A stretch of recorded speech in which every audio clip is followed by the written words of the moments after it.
turn off a Motorola phone, there's a couple ways to do it. You can hold down the power button and the volume up button at the same time, and when you do that, you'll see this little power off menu appear. Here, you could just tap power off and the phone is going to turn off. Easy enough, right? To turn it back on, just press and hold the power button on the side and the phone is going to turn back on.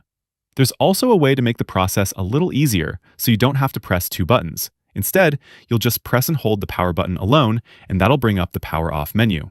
To do that, you can go to Settings, then scroll down to Gestures.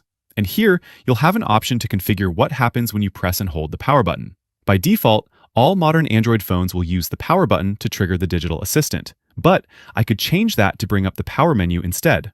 Now, when I press and hold the power button, it brings up the power menu, and I don't need to hold down two buttons simultaneously.